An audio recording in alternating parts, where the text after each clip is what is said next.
Hi. Nice to see the waves. Hello, welcome. Welcome to everybody. Thanks for dropping by. Lovely to see you. Hi, hello. Thanks for dropping by. Thanks for coming along. We're going to talk about fear.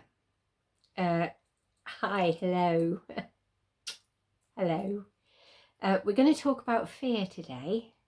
I had an email pop into my inbox, you'll have seen on the advert, saying that the person concerned was absolutely in the middle of a nightmare where they didn't know how to switch fear off, that they felt that everything that they thought was fear-based, that everything felt like a threat, and it was really hard to not see everything through the filter of fear. And I know that that's something that troubles so many of us, to be caught in fear, to be caught up in fear, to live our life in fear, to go to bed feeling that we can't sleep, we're not going to be able to sleep, or we're going to wake in the middle of the night full of fear is the most appalling reality that we can exist in. So it felt a really important one to come and talk about. So let's have a few thoughts about fear. And it's going to say a few things about fear. And then after that, I will open it up for questions. So let me tell you one or two what I think are really important facts to hold on to about fear.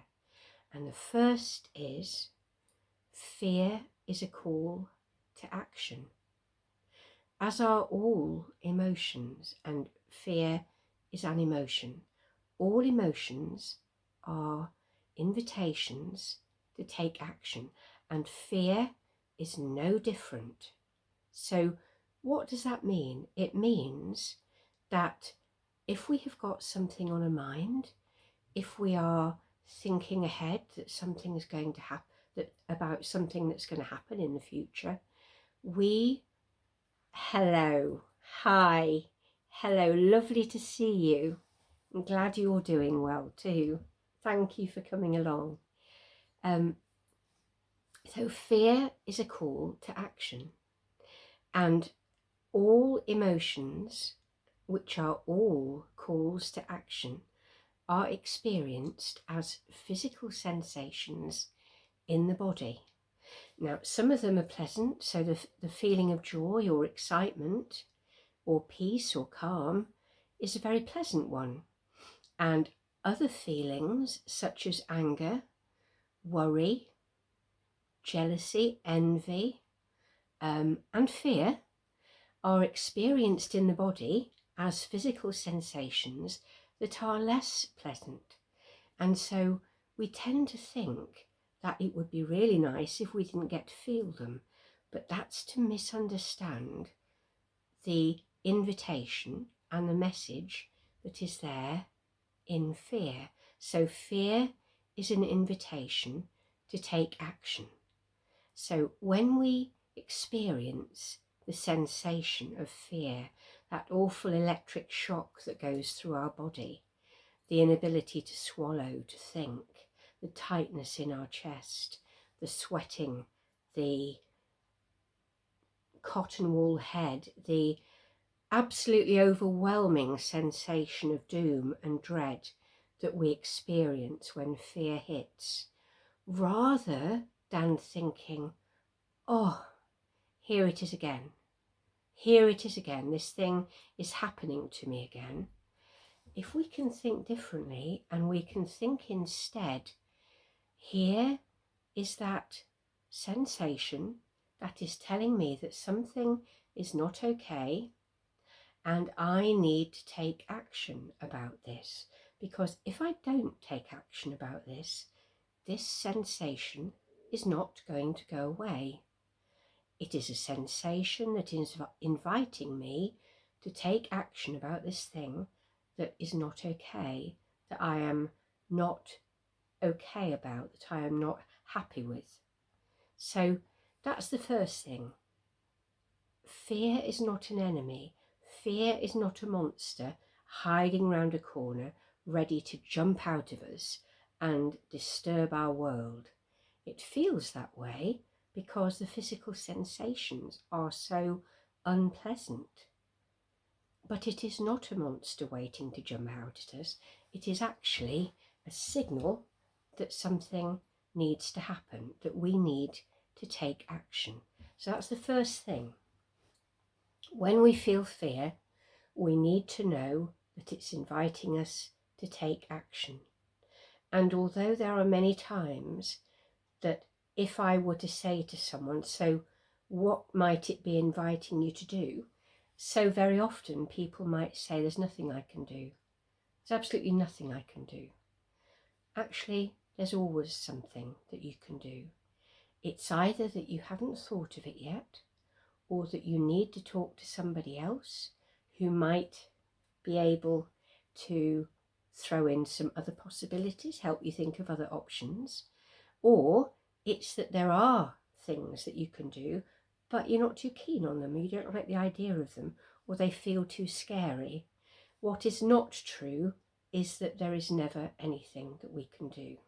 So fear is an invitation to take action. It is a signal that we are being invited to take action, that there is something that we need to do. Secondly,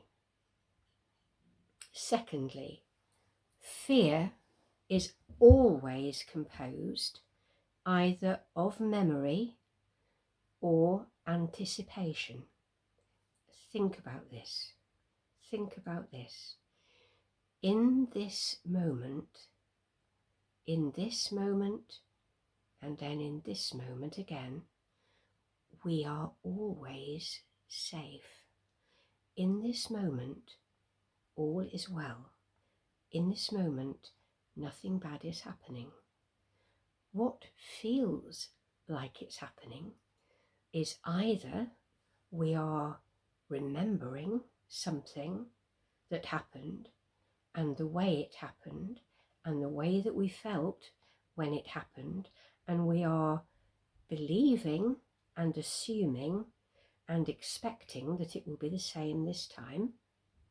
So either it's memory or it's anticipation. We are looking at something that might happen or that we know is going to happen, and we are imagining how it's going to go. That is, we are writing a story from our imagination, even if it's our best guess. It is based on writing a story from our imagination, because we cannot know how it's going to go.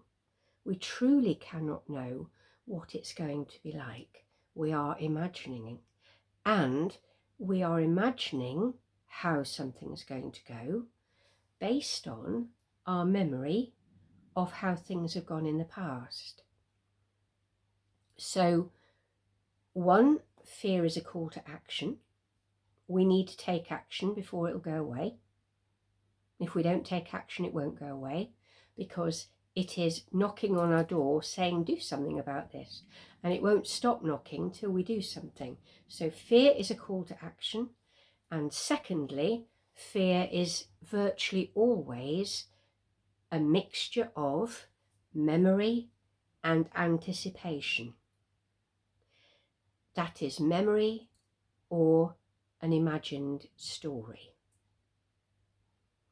That helps us because we can immediately know that what we have going on in our head, that we are calling fear or dread, is not accurate. It's not true.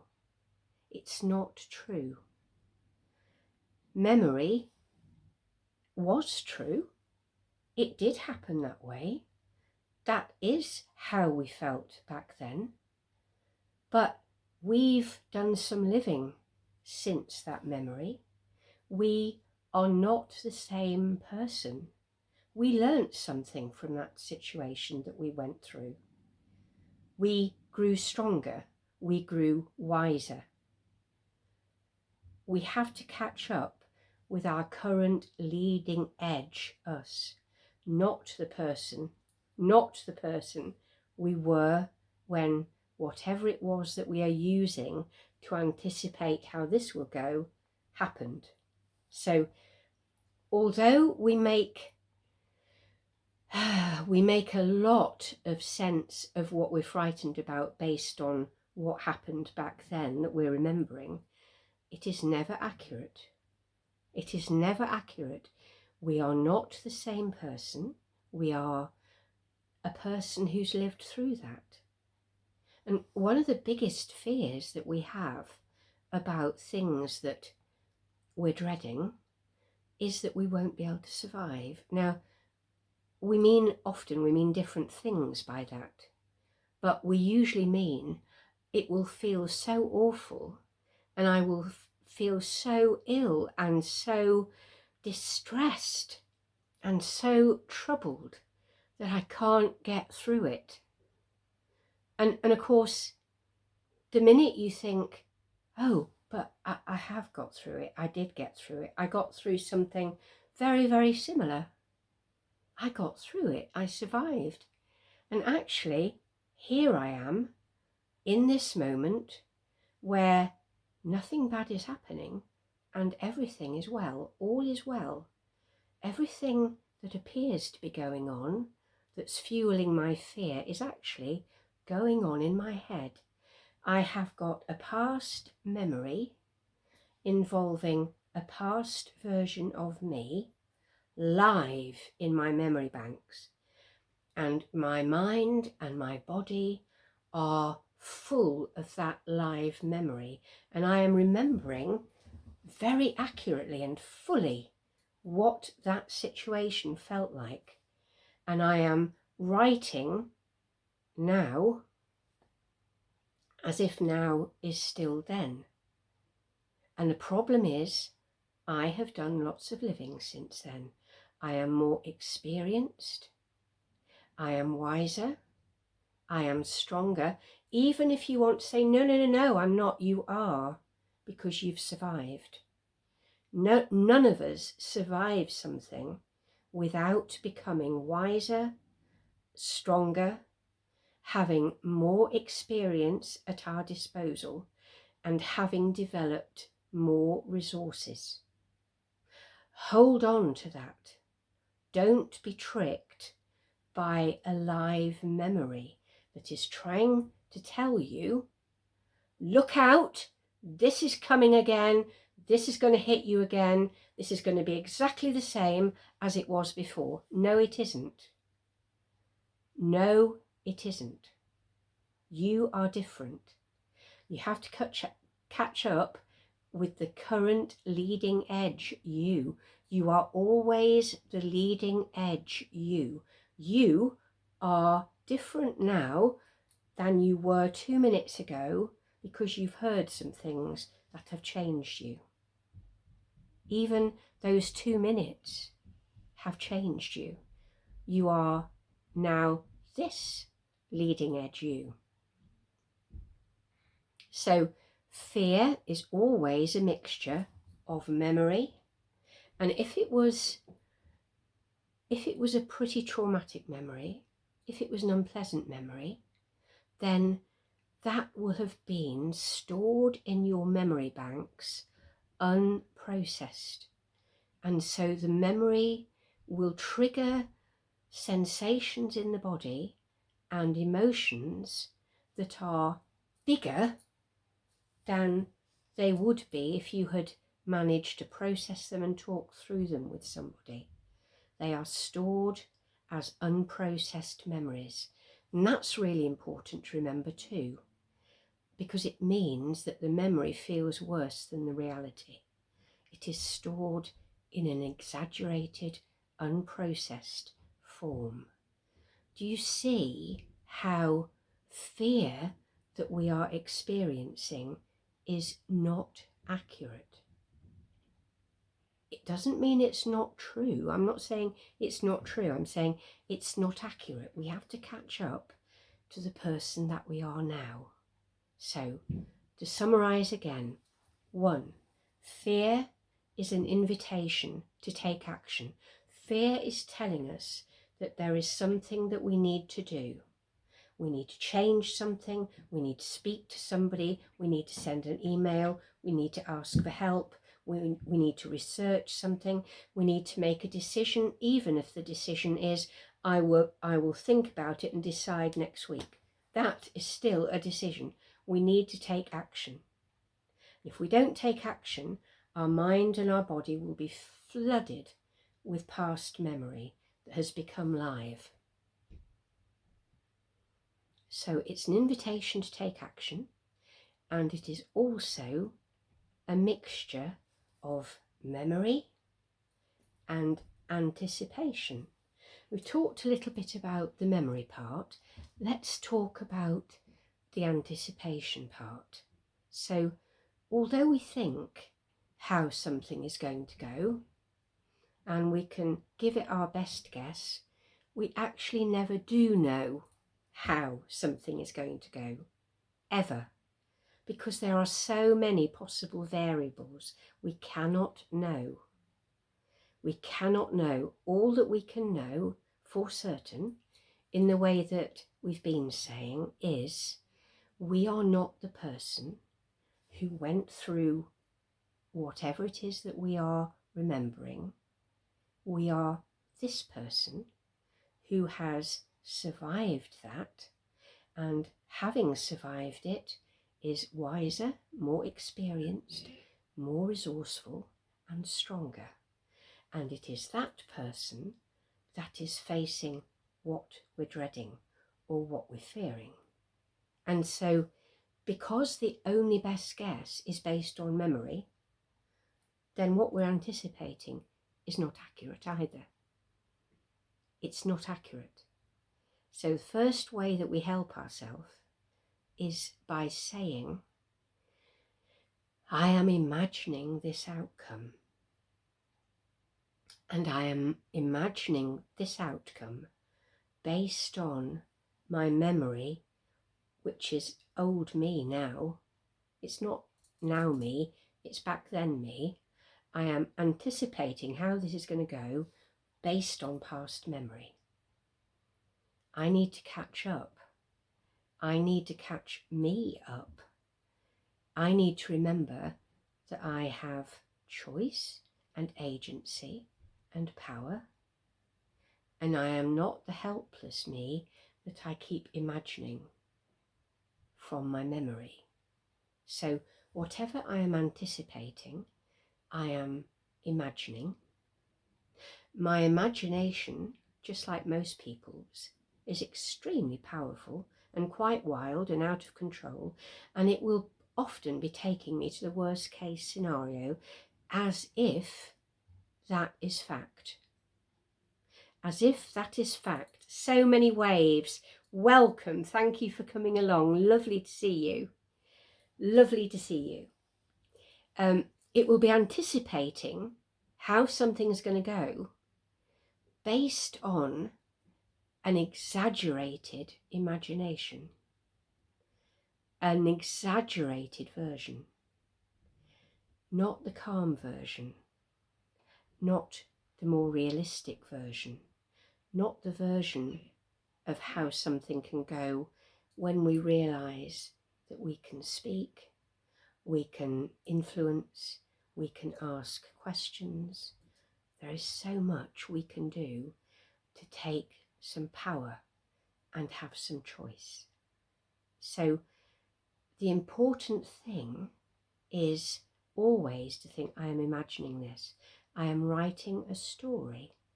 Now, there's nothing wrong with thinking of lots of different scenarios, but remember, fear exists to invite you to take action. So if you are being invited to take action, that means make a plan.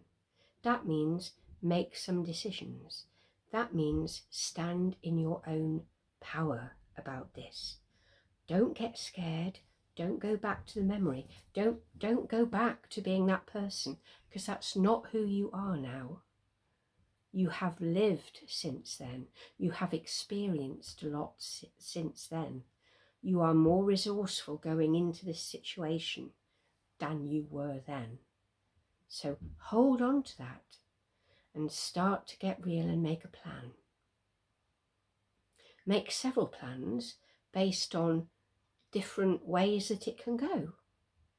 And if there is a way, okay, so I have a question here. I'm just going to interrupt what I was saying to deal with this question, because it feels really, really important and so relevant to this discussion. So the question is, what about a feeling of dread for no apparent reason that just descends?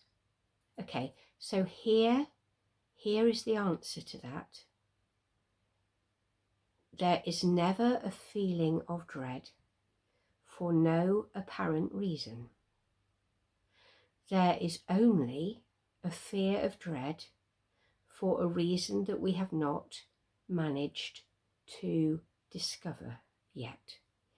And it will always be that an old memory has been triggered, which makes us dread that it might happen again, or that we are anticipating something, and the way something will go or the way something will feel, because we have forgotten that we have agency and choice and power. Now, some of us have known such a degree of powerlessness and experiences that have made us frightened and full of dread, and we carry those memories ready to be reactivated in our body all the time. And so that cycle, when you talk about a feeling of dread for no apparent reason, that is the reason. It is that old memories are constantly being triggered, and we are believing that the memory feeling that has been triggered is now. It is a memory. It feels like now because the sensations are activated. When a memory becomes live in our body, we feel the same sensations all over again. And because we don't realize that that is what has been triggered, it feels as if this feeling has come out of nowhere. So I don't know, let's think of an example. Supposing that we grew up with a parent who lost their temper very quickly and very frequently, but quite unpredictably, or a teacher, or a brother or sister, somebody we grew up with who felt unpredictable and volatile and would shout a lot and just lose it. And we found that really frightening.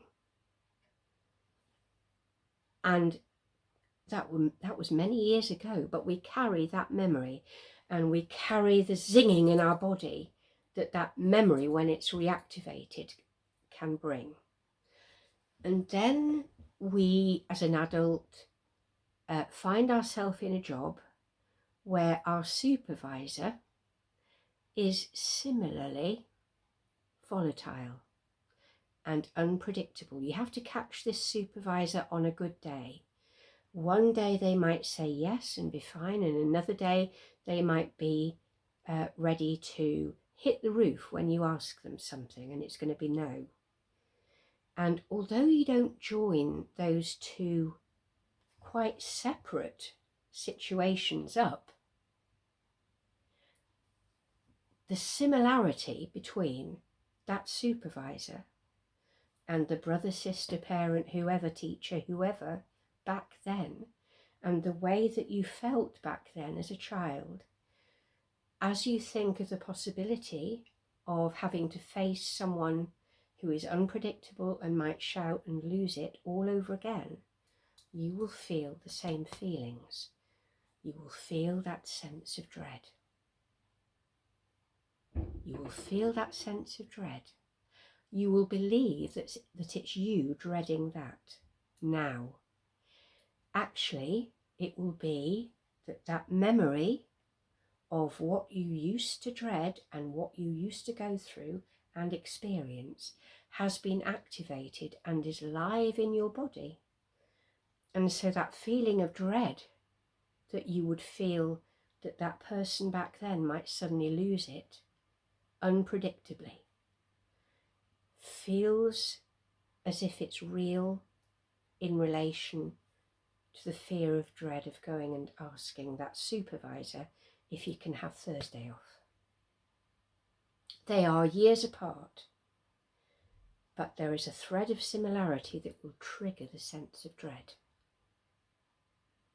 But do you see how that is a mixture, again, of memory of how it would be and anticipation that it will be the same again? That's what I mean about fear. Fear is always a mixture of memory and anticipation. And once we know that, we can ask ourselves the question, what does this remind me of? Where do I suddenly find myself? What's the similarity? What's the thread? What's going on here? Don't think, who does this person remind me of? Just think, what is going on? Oh, it's volatility. It's the fact that somebody might shout, somebody might lose it. Oh, that's it, that's it. And I am living now as if I am living back then.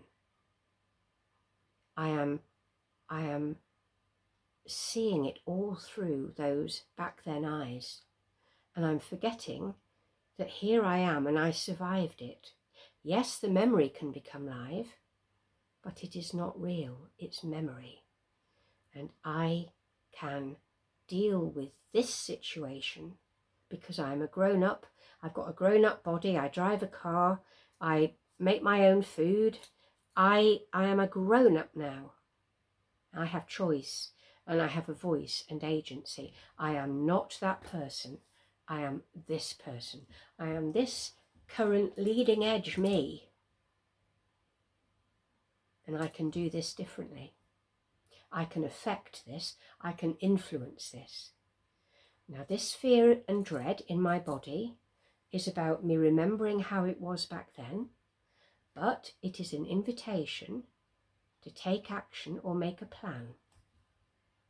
That's the bit that's different.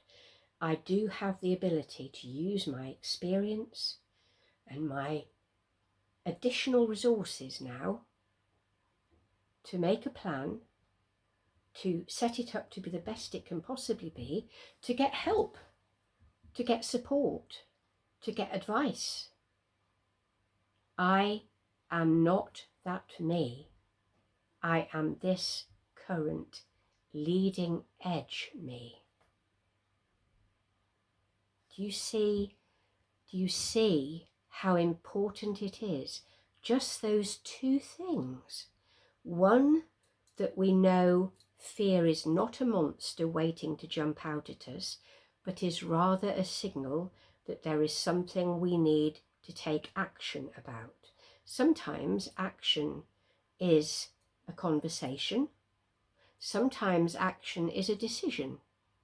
But if we stay in the inaction, we will continue to experience the fear until we take action. That's the first one. Second one is, these are the only two you need to know.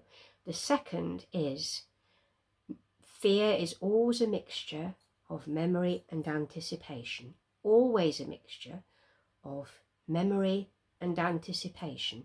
So what fear is telling us is never true. It is never true. It is either memory or imagination. It is never true. Do not believe what fear is telling you. Use your own experience. Use your resourcefulness. Tap into your wisdom. Become steady. Know that you are so much stronger than fear is leading you to believe based on memory, because you were that person then, you're this person now. In this moment, all is well. In this moment, it is possible to think and to plan. In this moment, it is possible to influence how the thing that you are anticipating is going to go. Fear is always a trickster. Fear is always a trickster. Always a trickster.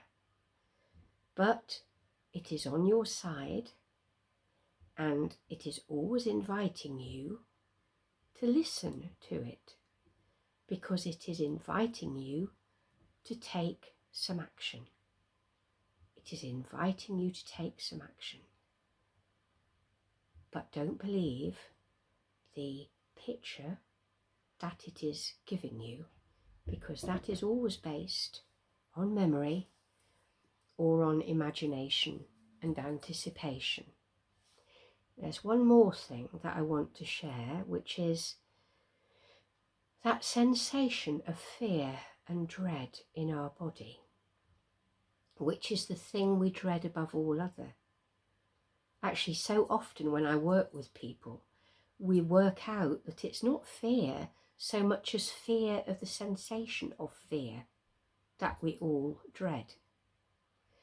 And that sensation of fear comes from adrenaline and cortisol pumping through our body. It comes into being because our fear center, our amygdala, detects that there is something that we need to take a decision about, but we're not taking a decision about it. We are paralyzed and stuck. If we're paralyzed and stuck, our fear center will take us to fight or flight. We're not supposed to be stuck. We're supposed to flee or fight. That is make a plan. That is take action. We're all on the same page here. But if our amygdala detects that we're stuck and paralyzed and caught in the headlights, and that actually we need to take some action, either to flee or to fight, both of which are a kind of action, then it will flood our body with adrenaline and cortisol to get us going, to kick us off. And that's all that sensation is. And the amygdala, the fear center, uses two signals from the body to read that we are stuck and caught in fear. One is we stare, we hold our breath, just from the fear thought, we hold our breath, and then we breathe shallowly. I can feel my heart pumping faster because my amygdala has just read that. It has read that I held my breath, I went into a stare, and then I breathed shallowly, and my heart rate, which is the signal of adrenaline and cortisol pumping through my body, has gone up, and I will have tensed my muscles. So there are two things we have to do to reassure the amygdala, the fear center, that all is well and it can stand down. One is, if you think that when we become frightened we go, what do we do when the fear has passed, we go,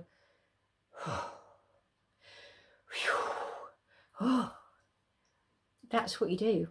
You breathe out. The out breath tells the fear center, tells the amygdala that it can stand down, the danger has passed, all is well. You might need to breathe out.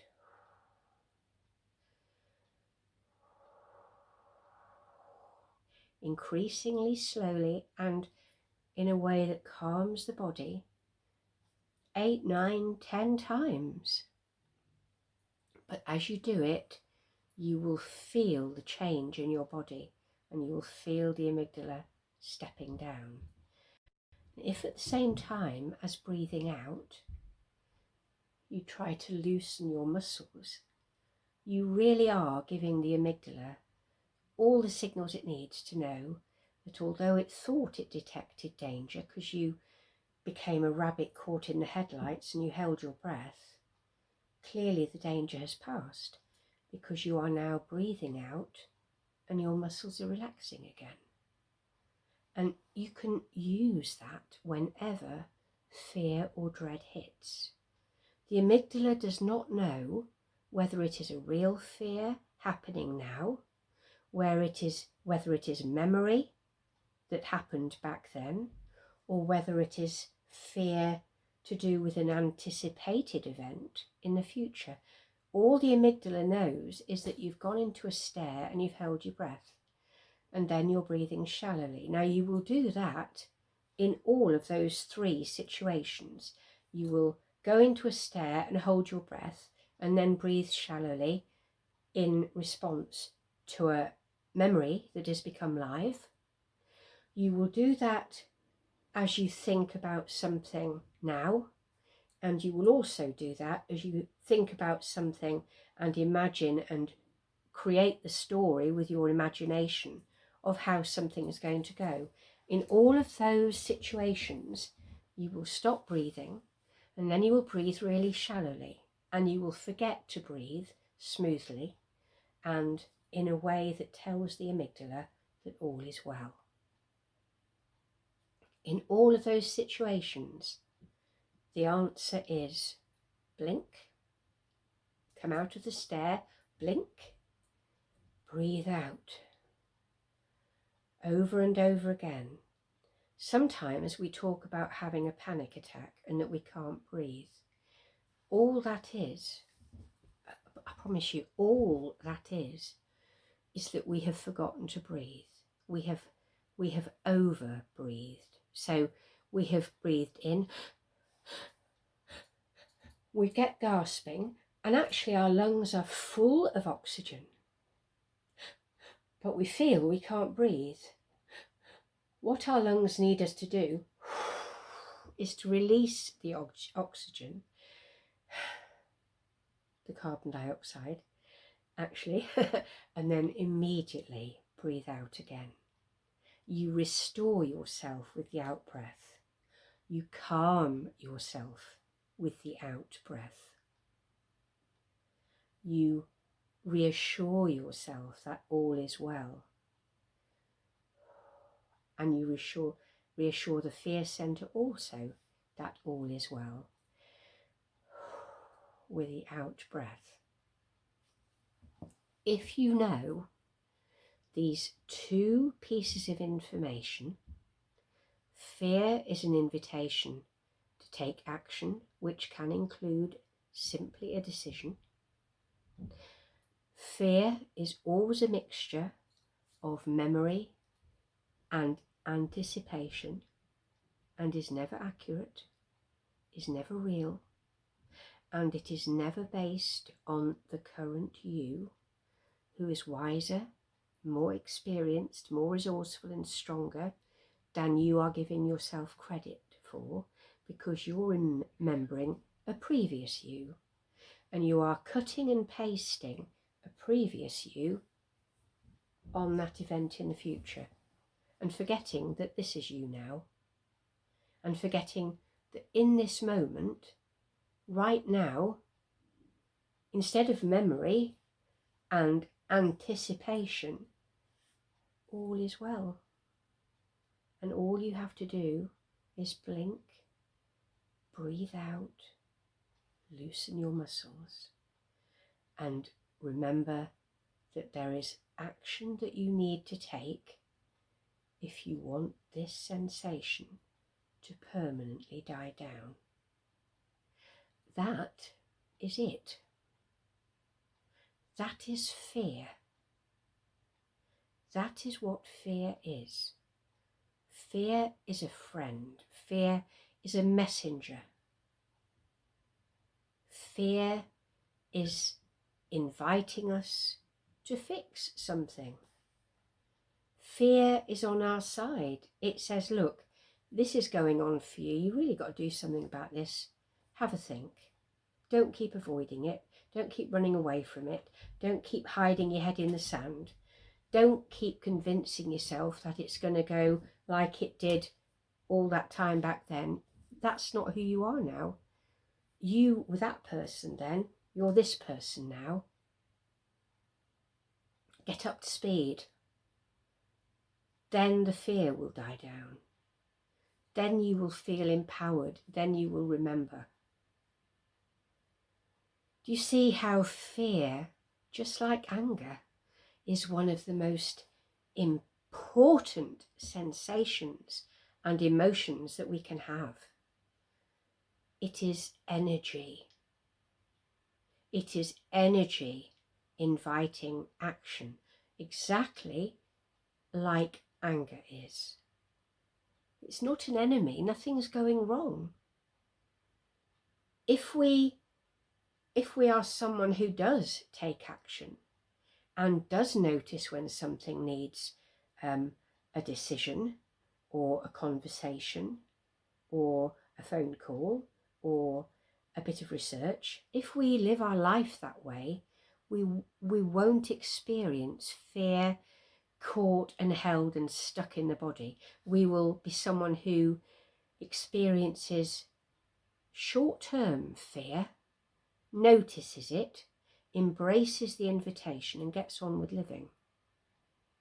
We only stay stuck in fear when we believe that we are the same person we were back then, and we don't realise that what will release us from fear is taking action.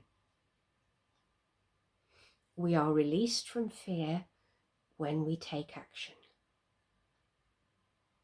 Always.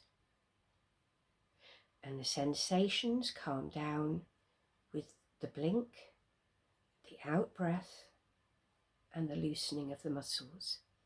Because the only hint that the amygdala, the fear center, ever has is that we go into a stare, we catch our breath and then hold it, or breathe shallowly, and we tense our muscles. Those are the only signals the amygdala reads. We think it's what is going on in our head. We think that it's what we are thinking. We think it's to do with thoughts. No, it isn't. It's what we do with our body in response to the thoughts. And the thoughts are always memory or anticipation. Are you starting to hear a theme in this? We're going round and round and round. Round and round and round. You see how easy this is to break once you really get it. How freeing, how liberating it can be when you really get it. Fear calms down when you make a plan or take action. Fear, the sensations of fear, calm down when you blink, breathe out, loosen your muscles. Fear dissipates when you remember that you are remembering rather than thinking as the current you. Fear dissipates when you remember that you're cutting and pasting the past onto the future, as if it's the same, as if you have not been changed or lived in the meantime. Yes, you have. You have to deal with what you're facing now as the current you, who will always be stronger and more resourceful than the you that lived through whatever you're remembering back then. And in this moment, without memory or anticipation, all is well. In this moment of stillness and being grounded in now, all is well.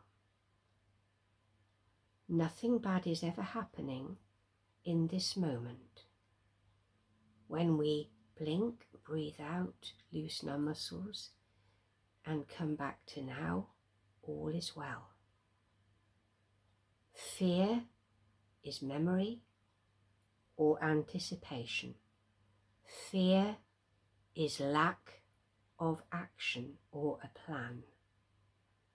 Fear sensations are about holding our breath and tensing our muscles and staring. The sensations are caused because our fear center has read that our body has done that, which is our body's signal that there is a threat.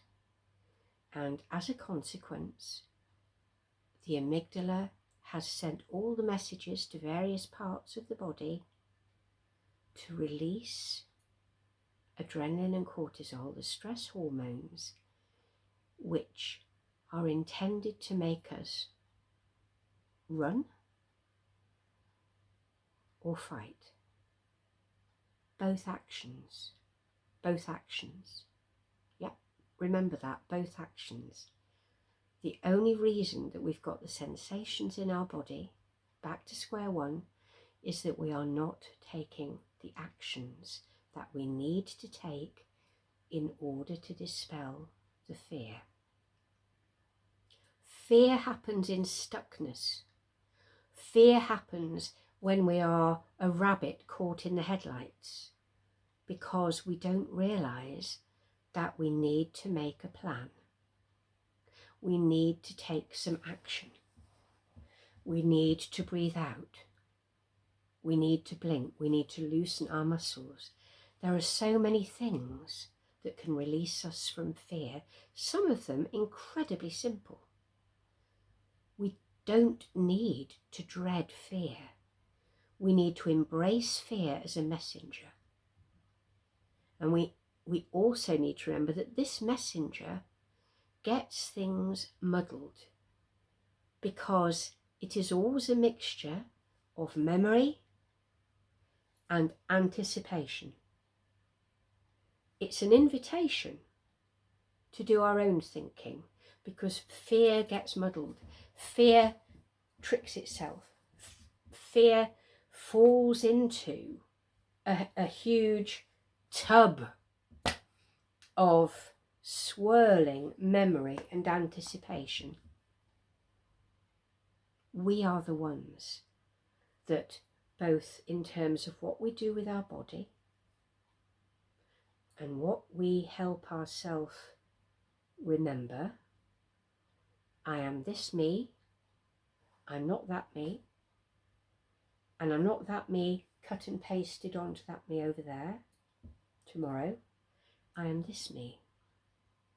I am this me, and I am the leading edge version of me. This me has never existed before. This me has never done that before. This me, this version of me, this me who at UK time 9:20 on a Sunday evening, I've never been this version of me before, ever. I've never been this version of me after talking with you guys and answering your questions. I've not been. I am a new version. I am a new version, just as you are. Keep catching up. We are never that version. We are always this version. Keep noticing. We become wiser, stronger, more resourceful, more resilient, minute by minute by minute by minute. certainly hour by hour and day by day. Don't let fear trick you into thinking you're still that person. You're not. And here's the other bit. When we anticipate how something is going to go, we do it backwards as well. We do that same thing backwards. We imagine that the person that we are now, who doesn't feel equipped or ready to deal with that, we don't realise that we will be a different person when we face that. We won't be this person, we'll have grown again. We'll have become more again. It's the us that will have become more that will face that, not this person. This person's just got to stay steady and know that fact. So just like that person back then couldn't cope with what we can cope with because they hadn't lived what we have lived, that person in the future who's going to deal with that in a totally different way that we can't even imagine is not us, is not the us that we are now. It will be the us that has become more. And the reason I can't always think about all the possibilities of how I might deal with that is because I'm not that person yet. I'm today's me. I'm not tomorrow's me. Tomorrow's me will have lived more, thought more, be more resourceful, be wiser, be stronger than today's me. I am forever expanding. I am ever and always becoming the latest version, the leading edge version of me. As are you.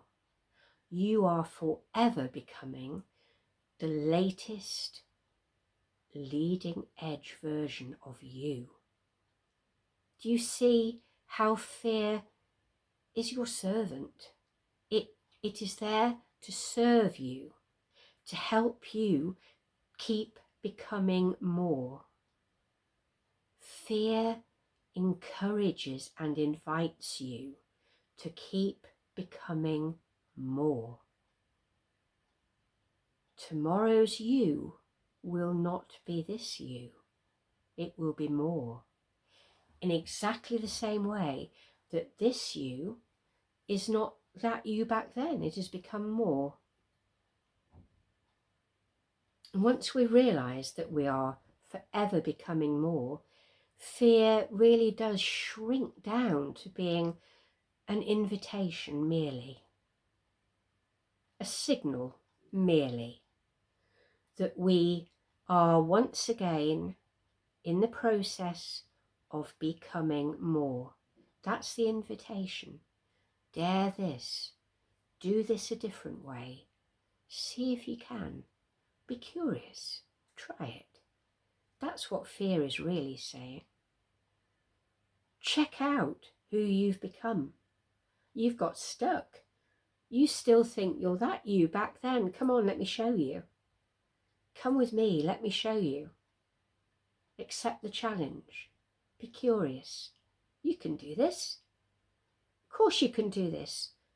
You just haven't caught up yet.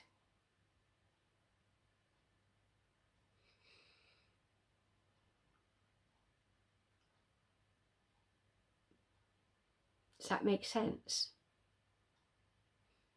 Does that make sense? Does that help? You are forever becoming another you. You are forever growing. You are forever expanding. Fear is the invitation to do exactly that.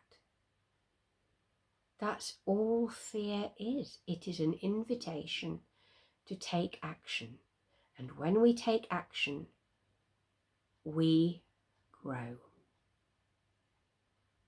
When we take action, we become more. When we stay stuck, we will continue to experience all those sensations of fear until we realize that we are being invited to become more. That's what this journey is all about, expanding and becoming more. Try to catch the invitation and the excitement of that. Trust you, and then the fear will dissipate. And instead of fear, there will be curiosity and excitement, and you will be in the flow, and you will be fully living. I'm aware that there are only about 2 minutes left today. 2 minutes only. If there are questions that you have following this live today that you would like me to follow up another time and answer with another live, or even if you would like to come in and talk live with me, which, although I know it can feel scary, we're talking about fear, remember, it's about becoming more. Have a go, have a dare, think about it, imagine it, see whether you could. But for now, we are so close to the end that I think I'm going to wrap it up so that we don't suddenly get cut out. So, a quick reminder, fear is an invitation to take action. We deal with the sensations of fear in our body by breathing out, blinking, and loosening our muscles. Fear is always a mixture of memory and anticipation, and fear is always inviting us to become more. Therefore, it exists in our service, not as a bully, not as a threat. May you discover that, and may you discover the freedom that that can bring you, and the way it can liberate you from the dread of the sensations of fear. For now, I'm going to say thank you so much for showing up and sharing this time with me and keeping me company, and for the lovely messages that you've been typing in, and so many waves and hellos. If, as I say, you would like me to talk more about this, or even if you would like to come in and talk with me, please do direct message me and we can take it from there. In the meantime, lots of love. Lots of love. Talk soon. Bye for now.